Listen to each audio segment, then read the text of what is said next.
नमस्कार, एक बार फिर से मैं आप सभी के सामने उपस्थित हूँ एक बेहद महत्वपूर्ण टॉपिक के साथ।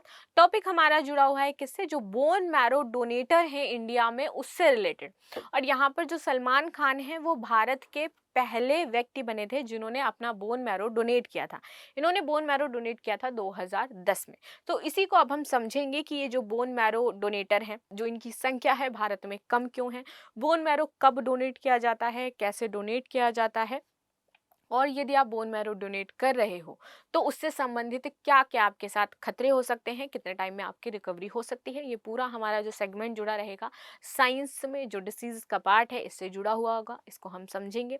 ठीक है, चलिए शुरू कर लेते हैं आज की क्लास। मेरा नाम है प्राची मिश्रा और संस्कृति आईएएस के इस प्लेटफॉर्म पर आप सभी का स्वागत है। ठीक, तो आप देखेंगे सलमान खान बोन मैरो दान करने वाले भारत के पहले व्यक्ति हैं। अब यहाँ पर हम सलमान खान को नहीं पढ़ने आए हैं, पहले ही मैं क्लियर कर दूं, वरना आप सब जो लोग हैं वो अचानक से ऐसे कमेंट में भरमार करते हो अब हम सलमान खान पढ़ेंगे, क्या यूपीएससी में सलमान खान आएगा? तो बिल्कुल नहीं आएगा भाई, यूपीएससी में सलमान खान नहीं पूछा जाएगा। यूपीएससी से सलमान खान का कोई लेना देना नहीं है। लेकिन यहाँ पर हमें, हमारे लिए जो इम्पोर्टेंट चीज़ है वो है बोन मैरो डोनेट करना। भारत में क्या स्थिति है इसकी, भारत में कितने डोनेटर हैं, भारत में इनकी क्राइसिस क्यों हो रही है, क्यों लोग बोन मैरो डोनेट नहीं करना चाहते हैं, क्यों ये इतना महंगा है, इन सारी चीजों पर जो स्वास्थ्य का सेगमेंट है हम उससे जुड़कर इस पर बात करेंगे, जो हमारे यूपीएससी में इंपॉर्टेंट हो जाता है और हमारे लिए महत्वपूर्ण है। ठीक है, तो चलिए शुरू कर लेते हैं अब अपनी क्लास को।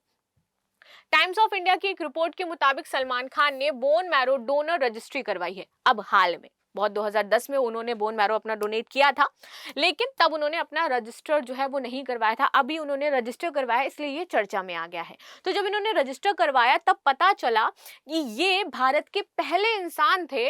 उस टाइम तक किसी ने बोन मैरो डोनेट ही नहीं किया था। ये पहले ऐसे व्यक्ति थे जिन्होंने 2010 में बोन मैरो अपना दान किया था और एक 4 साल की बच्ची थी, उसकी इन्होंने जान बचाई थी। ठीक है, एमडीआरआई के बोर्ड मेंबर हैं डॉक्टर सुनील पारेख। इन्होंने इस बात का खुलासा किया, पुष्टि करी, क्योंकि जब इन्होंने रजिस्टर किया तब इनको पता चला कि ओ सलमान खान थे जिन्होंने पहली बार ऐसे रजिस्टर या फिर ऐसा कोई कार्य किया था। इन्होंने 4 साल की एक बच्ची थी उसकी जान बचाई थी। पहले ये जो इनको देना पड़ा, एक्चुअली ये दे नहीं रहे थे, ना ही ऐसा कुछ था कि इनको देना था। वो बच्ची इनको मिलती है, ये बात करते हैं, इनको पता चलता है कि उसको बोन मैरो की जरूरत है। बोन मैरो हम उसे देते हैं जिस व्यक्ति के शरीर में खून नहीं बनता है या फिर उसको कुछ स्पेसिफिक बीमारियां होती हैं, उस स्थिति में बोन मैरो की आवश्यकता पड़ती है। बोन मैरो हर कोई व्यक्ति नहीं दे सकता है, जिसका 100% बोन मैरो मैच हो जाएगा जिस इंसान से, वही दे सकता है। तो इनकी उस टाइम होती थी एक फुटबॉल टीम से उन्होंने हेल्प मांगी, लेकिन उस जिस दिन देना था बोन मैरो, उस दिन किसी भी व्यक्ति ने बोन मैरो देने के लिए हाँ नहीं किया और ना ही कोई वहां पर पहुंचा। उस दौरान पहुंचे सलमान खान और उनके भाई। तो सलमान खान ने बोला कि ठीक है, अगर कोई नहीं दे रहा है देन मैं हूं, मैं इस बच्चे की जान बचाऊंगा और उसको बोन मैरो दूंगा। तो ऐसे करके इन्होंने बोन मैरो वहां पर डोनेट कर दिया। अब आ जाते हैं कैसे होता है अस्थि मज्जा दान या फिर आपका बोन मैरो डोनेशन।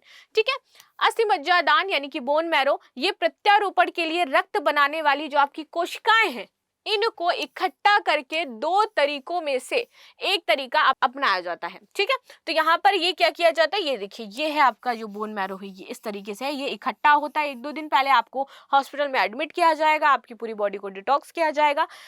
इस सेगमेंट को, ये जो बोन मैरो है, इसको अपनी बॉडी में बहुत ज्यादा डेवलप होने दिया जाएगा। देन आपकी जो हड्डी के बीच से जो लिक्विड है उसको निकाला जाता है।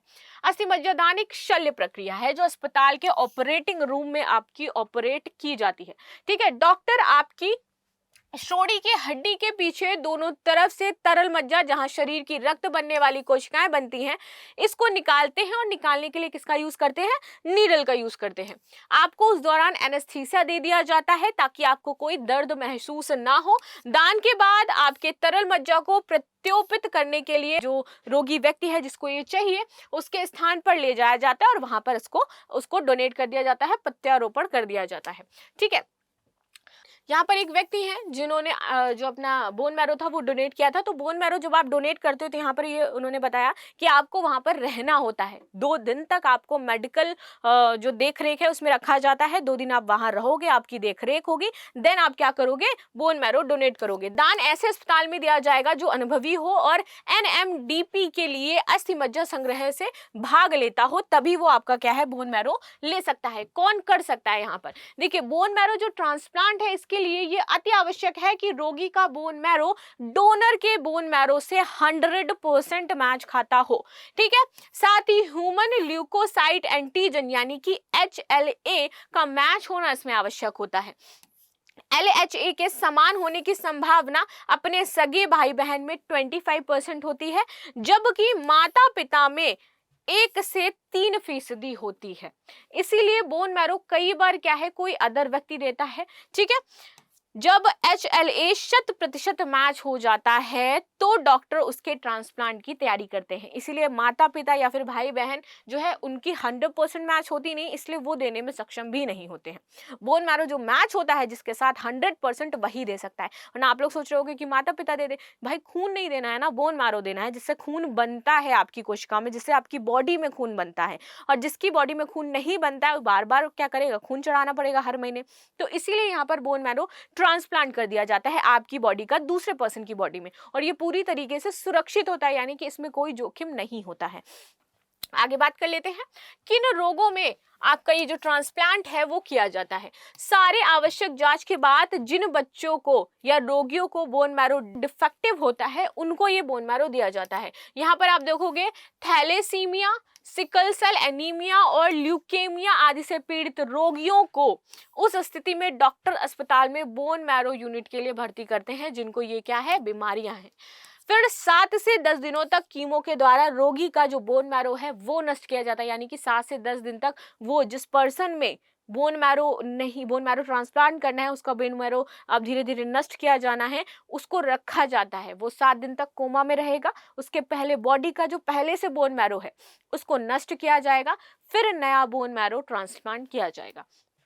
फिर डोनर से लिए गए 350 ml बोन मैरो को आईवी के माध्यम से रोगी के शरीर में ब्लड की तरह चढ़ा दिया जाता है। यह प्रक्रिया में कोई सर्जरी नहीं होती है, ये एक नॉर्मल प्रक्रिया है। जैसे आपकी बॉडी में ग्लूकोज चढ़ता है वैसे बोन मैरो चढ़ा दिया जाता है। बोन मैरो ट्रांसप्लांट कब किया जाता है? देखिए, ऐसा नहीं है कि इसको किसी भी एज में हम कर सकते हैं। ये जो ट्रांसप्लांट है ये कम उम्र में होगा, यानी कि 10 से 12 वर्ष तक की उम्र में ही ये किया जा सकता है। मैक्सिमम 12 है, 10 उससे पहले जितना भी आप हो वहां पर आप कर सकते हो, 12 के बाद यहाँ पर थोड़ा सा मुश्किल होती है। ठीक है, तब इसके सफल होने की जो संभावना है वो 100% होती है, यानी कि 95% में कह सकती हूँ, 100% नहीं 95% तक होती है। इन्हीं वजहों से डॉक्टर 2 से 10 वर्ष तक की उम्र में ही उन बच्चों को बोन मैरो ट्रांसप्लांट करा लेने की सलाह देते हैं, सलाह देते हैं स्पेशली, यानी जिनमें बोन मैरो नहीं है या बोन मैरो डिफेक्ट है। ठीक है, आगे बात करते हैं जो थैलेसीमिया, सिकल सेल एनीमिया जैसी बीमारियों से ग्रसित हैं तो उनको पहले ही बोल दिया जाता है कि आप इसका बोन मैरो ट्रांसप्लांट करवा लीजिए। पर ल्यूकेमिया और एल्प्लास्टिक एनीमिया की स्थिति में जैसे ही डॉक्टर को पता चलता है तुरंत वो कहता है कि आप बोन मैरो ट्रांसप्लांट कराओ, क्योंकि इस स्थिति में बच्चे की जान को ज्यादा खतरा होता है।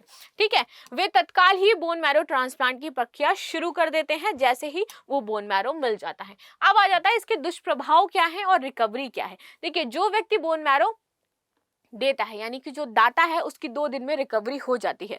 इसमें आपको दर्द महसूस हो सकता है, थोड़ा सा थकान हो सकती है, गले में दर्द हो सकता है, मांसपेशियों में दर्द हो सकता है, अनिद्रा हो सकती है, सिर दर्द, चक्कर आना, भूख न लगना और आपका जी मिचलाना, ये आपको दिखाई देंगे। अस्थि मज्जा दान के बाद पूर्ण रिकवरी का जो औसत समय बताया गया है वो 20 डेज आपको लगेगा, क्योंकि आपकी बॉडी से बोन मैरो निकाला गया है तो उसको बनने में टाइम लगेगा, यानी कि रक्त बनने में टाइम लगेगा। ठीक है, अस्थि मज्जा दान के बाद जो रिकवरी है वो 2 दिनों में, कभी कभी 7 दिनों में, 30 दिनों में या फिर आपके 1 वर्ष में भी हो सकती है। वो डिपेंड करता है कि आपकी बॉडी कैसी है। ठीक है, तो ये था बोन मैरो डोनर कब दिया जाता है, कैसे दिया जाता है, क्या चीजें होती हैं। आई होप आपको पूरी तरीके से समझ में आया होगा। तो मिलते हैं नेक्स्ट क्लास में, तब तक के लिए धन्यवाद। लाइक शेयर सब्सक्राइब करना बिल्कुल भी ना भूलें। Thank you so much.